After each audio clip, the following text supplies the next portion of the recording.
Hi everyone, Mr. Nelson is back for this third lesson, this third Thursday. I know you guys have been waiting for this. And you are probably asking yourselves, why is Mr. Nelson doing only vocabulary? Remember what I told you at the very beginning, we're just doing the first part. Of course, we're not going to continue doing vocabulary, but vocabulary is pretty much important for you guys. And the vocabulary words that I'm giving you are not regular words or words that you guys have problems with. As a matter of fact, this is part of the difference. You remember there are 5 parts and vocabulary, but we're doing mostly differences. Let's go for the first one.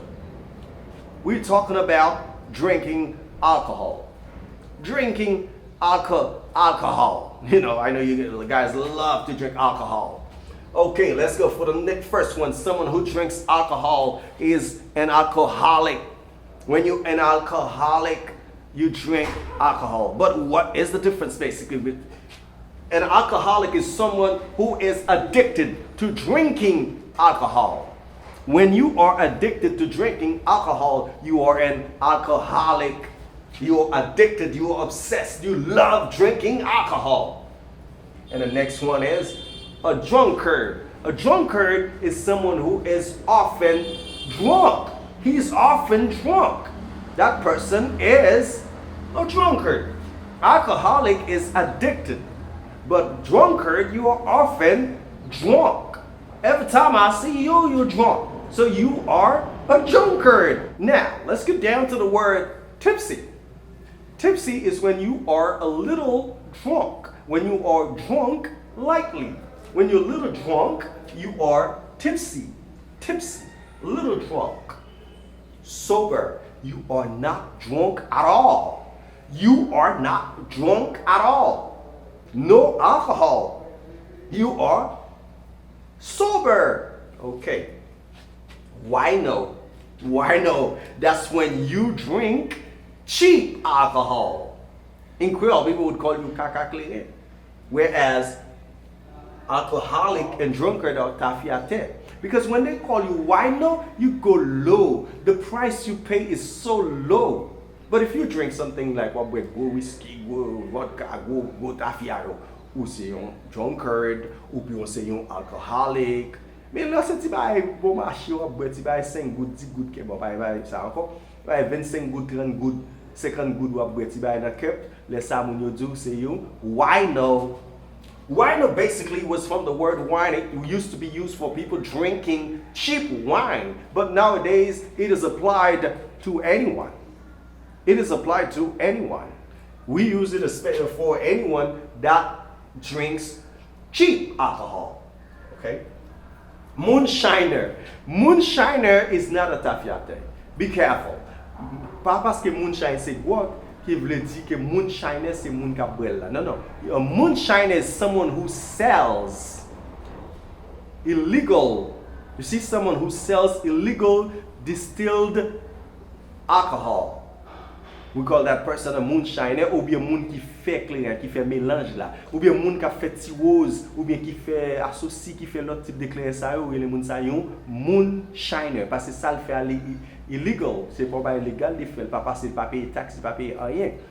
OK, moun ça c'est un moonshiner. Soit c'est un vendeur ou bien c'est un moun qui fait mélange ça. They call that person a moonshiner, the person who sells illegal alcohol, illegal distilled alcohol, something he prepares or he or she prepares by him or herself. You know, that person does not pay any tax. You don't pay any tax. You are a moonshiner. You prepare it yourself. Impaired driving. Some people get arrested for that, for impaired driving. It's when you are caught driving while you are drunk or you've used some other illegal, drugs. Ou moun qui arrêté parce qu'il la conduit sous en état d'ivresse, ou bien parce qu'il se prend cocaine ou l'autre type de drogue, LSD, STD, whatever type of drug the person has used, STD, LSD, or anything else. So that person is caught driving. The person is arrested for impaired driving. conduit parce qu'il est drunk ou bien li under any other types of drug. So that person is arrested for impaired driving. C'est pas seulement parce qu'il boit ta fille, non capable de l'autre drogue li prend tout. OK, il a arrêté pour ça, impaired driving. Now let's go for the difference between those two words. The first one is liquor. Liquor. The first one is liquor. Tout le monde connaît liquor. C'est ta fille à boisson, we call that liquor. Okay, alcohol, whatever. But when you say liqueur, let me do liquor, li capable, some kind of whiskey ou bien une lot vodka, whatever, you will liquor. You get hard liquor too, you get soft liquor and so on. Melody, this one you say liqueur. Liqueur. Liqueur is different. Liqueur is sweet. C'est ça qui est douce là, ça vous préparer à ça, pas qu'on est qui douce yo venir. Nous qu'on a pile pas besoin de dire non yo, nous qu'on a pile là derrière, we call them liqueur, the sweet one. It's sweet. But liquor is not sweet, okay? This one is liquor, but liqueur, okay? Moonshine and booze. Usually they are the same. When you say moonshine ou bien on dit booze, c'est même bagarre on dit. Mais ça qu'on fait là on dit booze c'est plutôt un bail qui pas, it's not that legal. We call it booze. Mais c'est même bagarre. Qui tu dis moonshine ou bien booze the same. Ou dit grog ou bien on dit booze c'est the same thing. Mais grog li même yo souvent ouais son bail qui préparé, son bail qui you just make up. We call it grog. And tafia, so bail qui sorti dans West Indian qui sorti dans West India, for example, et puis c'est un tafia qui c'est un grog yo préparé tout lui-même, yo relève tafia. OK? Yo fait surtout avec molasse ou bien reste vestige ou bien reste bail qui sorti dans sucre rouge, brown sugar. It comes from the waste of or molasses of brown sugar. We call it tafia. And I tell again too. Okay? Now, nous finissons avec alcohol. We're done with alcohol. I know you guys, you are in advance. You are asking yourself, why am I using Creole? I'm so sorry, guys. I had to because, I just wanted certain people to just understand those words. Not because you guys do not speak English. I know you're advanced speakers. You do. But, just wanted other people to kind of get the words across, okay? I just wanted them to kind of understand the words. Now let's get to the next words, the next vocabulary words. Ici, dernier mot ça, nous allons nous get haggle and bargain. Haggle and bargain. When you haggle, c'est le bail prix. Comme you dois une machine à 25 gouttes, non, c'est 50 gouttes ma paye. So I haggle, m'bal prix. I haggle. I say 50 goods. The person says, no, it's 20 goods. So I haggle. I say, how much? Ou kabam sa pour 50 goods. Ça c'est haggle. Mais mon problème avec haggle, it's a little negative. C'est là discuter avec nous, dispute parfois qu'on gagne jouer même dans prix. On va dire, ah mais j'ai oublié pas 25 goods acheter, on vient de défendre 50 goods. Ah ma pas acheter, viens m'acheter ça on là. De ça, m'a haggle avec vous. Gonti dispute, gonti jouer. C'est laisse on dire ou haggle qui fait différence c'est que lorsqu'on bargain n'a pas être plus poli, we negotiate. When you bargain, you negotiate a transaction. You negotiate a transaction. Ou plus simple comme si on dit polite. That's the difference though. You little more polite ou plus soft. Le bargain. Mais pourtant, le haggle plutôt qu'on dispute, comme si on jouer pour qu'à jeune prière pour moun n'a accepter pour par là. Parfois, il y a des gens qui font ça, ils disent, ah, ça 23 pour 25 euros, nous avons retire la machine.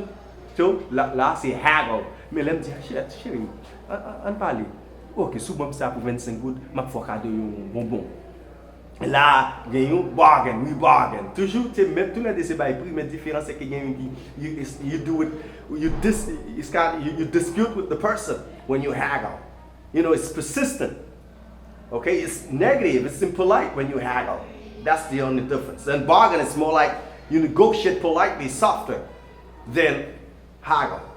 Okay, but they basically the same because what you do, you give price. Okay, mais bargain parfois dans sens they expect. I didn't bargain for that. M'pas attendre de ça. Non, pas penser mon yo t'a fait ça non. C'est when you didn't expect something, you can use bargain. Oh, gade moun yo, mse, mde pas son ti espasy a bon mwen, gade, yo se yo bom tout kay la net. I didn't bargain for that, te pa pou sa, non, gade moun yo bon moun. They're good people, man. They let me have the whole building. You know, I bargained the room, but they let me have the whole building. So this is bargain. Now, hawker. Hawker, c'est lè ko ap van, et pou nan la ri ap rele. Diri, petit mi, boire, l'eau. So you are a hawker. Ou machin pou menen, kap pale, kap van, la pou menen, la, you know, you're a hawker. You see what I mean? Let's talk about hawk.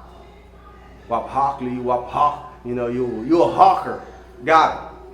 Now, let's get to the next word, which is pitchman, or pitch.